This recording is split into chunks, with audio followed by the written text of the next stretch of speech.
College की जिंदगी न जाने कितने हाईज और लोज लेकर आती है।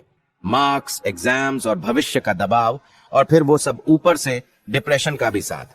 इस कहानी में एक कॉलेज स्टूडेंट की जिंदगी की स्ट्रगल्स और उनकी जर्नी को देखते हैं। चलो आओ देखते हैं कैसे वो डिप्रेशन से लड़ते हुए अपने रास्ते को ढूंढते हैं। सुरेश पढ़ने में बहुत होशियार था, एग्जाम भी अच्छे गए थे, लेकिन 1 महीने की बीमारी ने उसको आत्महत्या के लिए मजबूर कर दिया। हुआ यूं कि सुरेश होनहार स्टूडेंट था, ठीक ठाक मेहनत करता था और ध्यान से पढ़ता था, जिस कारण उसके अच्छे नंबर आते। इस क्वालिटी को देखते हुए टीचर्स ने समझाया कि तुम MBBS की तैयारी करो। सुरेश को अपने आप पर पूरा भरोसा था। उसने 2 साल मन लगाकर मेहनत की, सब बढ़िया चल रहा था। अचानक साल के अंत में सुरेश को टाइफाइड हो गया और 1.5 महीने तक वह बीमार पड़ा रहा। जब सुरेश ठीक हुआ तो जोर शोर से पढ़ाई में लग गया और किसी तरह कोर्स खत्म करके परीक्षा में शामिल हुआ। रिजल्ट आया तो सुरेश का सिलेक्शन केवल 3 नंबर से रह गया था। शुरू में तो सुरेश संतुष्ट था। टीचर्स ने भी समझाया कि तुम चिंता मत करो, कम तैयारी में तुम अच्छे नंबर लाए हो, अगले साल तुम्हें अच्छे कॉलेज में सीट मिल जाएगी, बस मन लगाकर पढ़ो और मॉक टेस्ट देते जाओ। सुरेश को सब बातें समझ में आ रही थी, चिंता की कोई बात नहीं थी, लेकिन वह खुश नहीं था। उसके जिगरी दोस्त जिनके साथ वह पढ़ता था, वह सब मेडिकल कॉलेज पहुंच गए थे। दोस्तों के व्हाट्सएप स्टेटस पर सफेद कोट वाले फोटो देखकर उसे चिढ़ भी होने लगी थी। जाने अनजाने में सुरेश खुद को दोस्तों से कंपेयर करने लगा, फिर शिकायत करने लगा कि मेरी किस्मत ने साथ नहीं दिया। अब जब कोई छोटी मोटी दिक्कत आती तो सुरेश उसे सुलझाने की बजाय किस्मत को कोसने लगा कि अरे मेरी किस्मत ही खराब है। सुरेश मेहनत तो इस साल भी कर रहा था, घंटों टेबल कुर्सी पर बैठा रहता, लेकिन अब उसका मन पढ़ाई में नहीं लगता। इस बार उसने पूरा कोर्स रिवाइज करके एग्जाम दिया, लेकिन जब 3 महीने बाद रिजल्ट आया तो उसके नंबर पिछले साल से भी कम आए थे। असफलता के कारण सुरेश पूरी तरह फ्रस्ट्रेट हो गया। वह कभी अपनी किस्मत को तो कभी ईश्वर को कोसता रहता। वह बार बार खुद से दोहराता, इतनी मेहनत के बाद भी सिलेक्शन नहीं हुआ, मेरे साथ धोखा हुआ है। वह दिन भर अतीत के बारे में सोचता रहता। अगर कोई टोक दे तो उसे पूरे दिन बुरा लगता और वह बदला लेने की सोचता। उसके बदले व्यवहार के कारण लोगों ने उसे समझाना भी छोड़ दिया था। एक दिन सुरेश पूरी तरह हताश होकर एक पहाड़ की तरफ चल दिया कि ऐसे जीने का क्या मतलब जब मन को चैन नहीं मिल रहा। सुरेश काफी देर तक चोटी के किनारे खड़ा रहा। उसे समझ नहीं आ रहा था कि मैं क्या करूं, कैसे छलांग लगाऊं।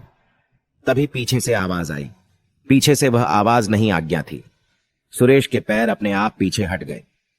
उसने पीछे मुड़कर देखा तो एक अधेड़ उम्र का योगी या साधु जैसा दिखने वाला आदमी खड़ा है।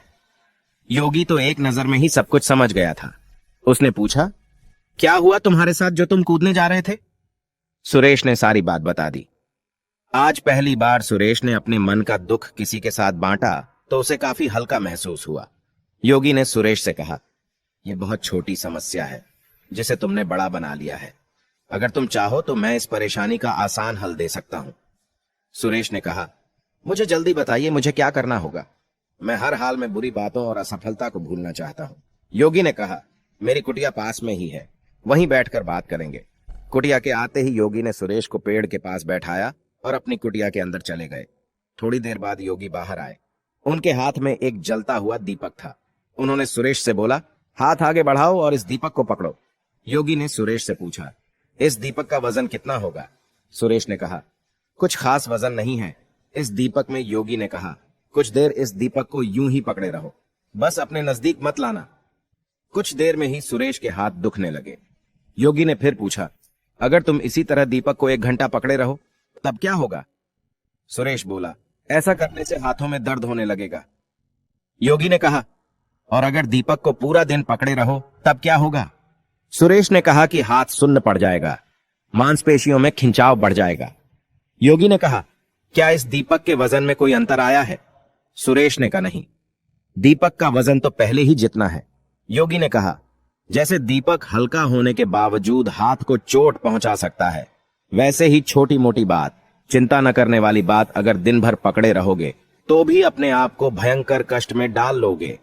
योगी ने कहा, जैसे कष्ट से बचने के लिए आपको बस दीपक नीचे रखना है, वैसे ही तुमको अपनी चिंता और शिकायत को नीचे रखना है।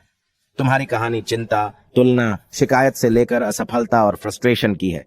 यह सब तुम्हारे पहले विचार के साथ शुरू हुआ जब तुमने सोचा कि मैं पीछे रह गया, और यह विचार बार बार मन में चलता रहा। और ये विचार बार बार मन में चलता रहा। तब इसने तुलना यानी कंपैरिजन का रूप ले लिया। फिर कंपैरिजन ने शिकायत का रूप लिया। जब शिकायत की आदत पड़ गई तो तुम्हारे मन का चैन ही खत्म हो गया। सुरेश ने कहा, यह तो सब मैं समझ रहा हूं, मेरी आदत बन गई है। मैं दिन भर यही सब सोचता रहता हूं। बताइए मैं क्या करूं? योगी कहते हैं कि सबसे पहले इस बात को समझो कि जीवन में कभी न कभी यह हम सबके साथ होता है। हम प्लान बनाते हैं, मेहनत करते हैं, लेकिन वह पूरे नहीं हो पाते। इसमें न किस्मत की गलती है न हमारी, बस हम नए सिरे से दोबारा कोशिश करते हैं। यह सब तुम्हारे साथ छोटी उम्र में हो गया। तुमने ईमानदारी से मेहनत की लेकिन रिजल्ट नहीं मिला। लेकिन अगर तुम इस घटना से सीख लो, शिकायत और नेगेटिव विचारों को छोड़कर अच्छाई देखो और अपने काम में मन लगाओ, तो फिर जीवन में तुम्हें असफलता कभी नहीं रोक पाएगी। सुरेश अब उत्सुक था। उसे समझ में आने लगा कि उसे एक नई स्किल सीखनी है। यह घटना उसके जीवन का एक बड़ा लेसन बन गई। उसने योगी से पूछा, मुझे यह तो समझ आ गया कि पुरानी बातों को बोझ नहीं बनाना है, पर यह सब मैं करूंगा कैसे? योगी ने कहा, हमारा इंसानी दिमाग इस तरह से प्रोग्राम्ड है कि या तो यह धन्यवाद महसूस कर सकता है या फिर चिंता कर सकता है। इसलिए अपने दिमाग को धन्यवाद देना सिखाओ। छोटी छोटी चीजों में अच्छाई देखने की आदत डालो। ऐसा करने से कुछ देर तो तुमको चैन मिलने लगेगा, लेकिन कभी कभी धन्यवाद देने से काम नहीं चलेगा।